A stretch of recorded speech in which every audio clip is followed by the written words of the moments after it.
Մեկ մեկ բդուղ կույնս կույն, ամբողջ բարերը տահա, հյութեղ բարերդ, զոր այնքան հասունցուցին արևներ, բարերդ, որոնք այս բաղուս շրտանցս վրա են բռներ, բարերդ, որ կիմքս գոձեն և գսպոպեն սիրտս հիմա։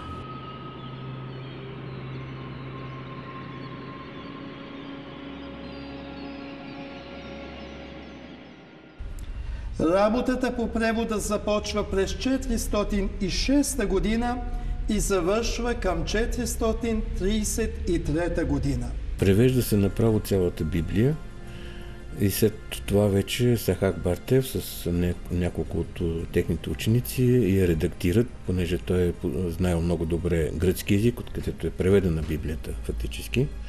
Той е знаел и гръцки, и сирийски. Първият вариант на превод е от сирийски език. Втория, окончателният вариант е редактиран през гръцки и най-любопитното е, че това е фактически петият превод в света на тази свещена книга.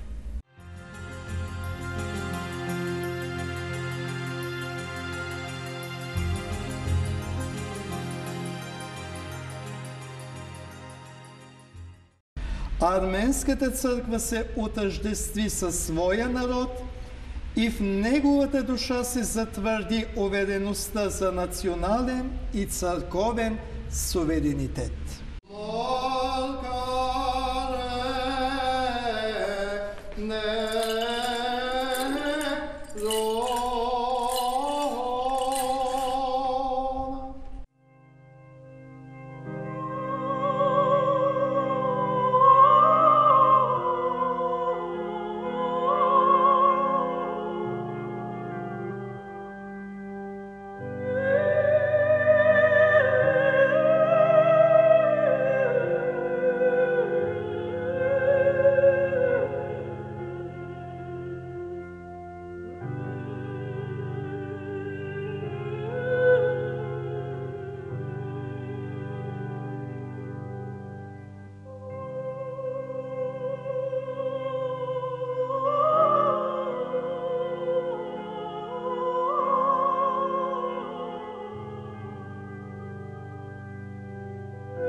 Арменската църква е един от стожерите на арменството през вековете и не напразно се казва, че където има арменци, първо се строи църква, след това се строи училище.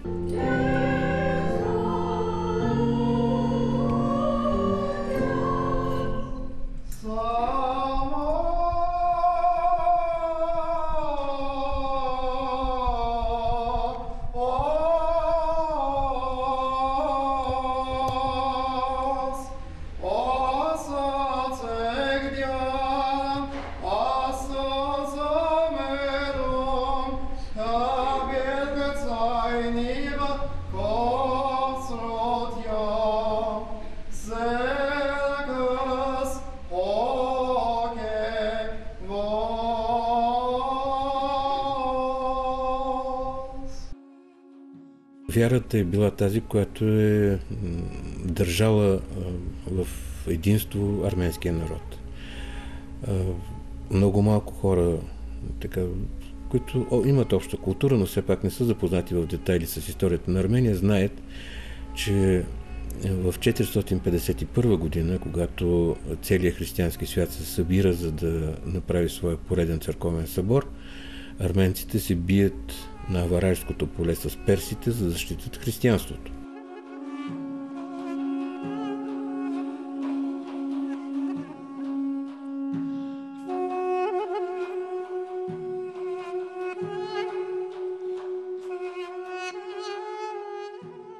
Битката Вартанан се състоява в 26 май 451 година.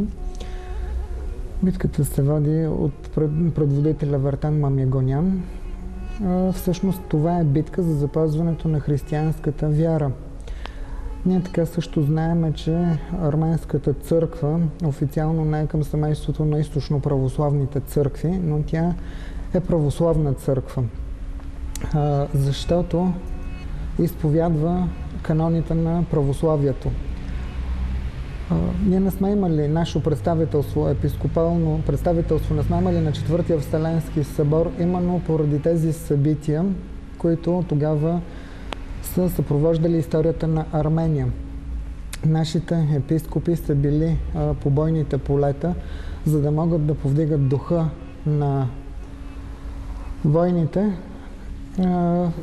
в борбата с персите, които са искали да наложат маздеизма, или казано на по-обикновен език на огнепоклонническата вяра.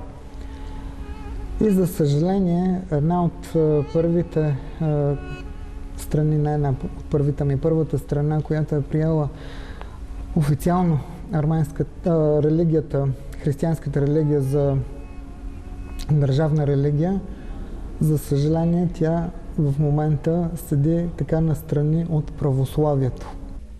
Има една легенда за вечната любов. Това е, може би, първата, която си спомням от моето детство. Това е легендата за остров Ахтамар. Откъде идва името на острова.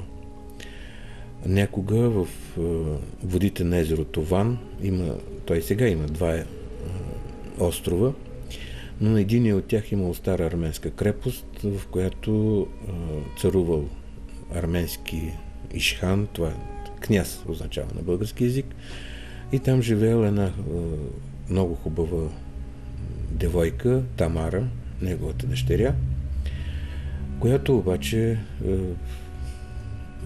отказвала да сподели чувствата на околните младежи.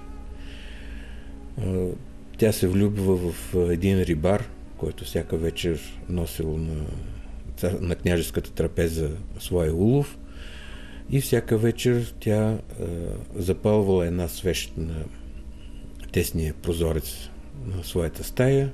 Той се хвърлил от другия бряг на езеро Тован, преплувал езерото и двамата се срещали всяка вечер.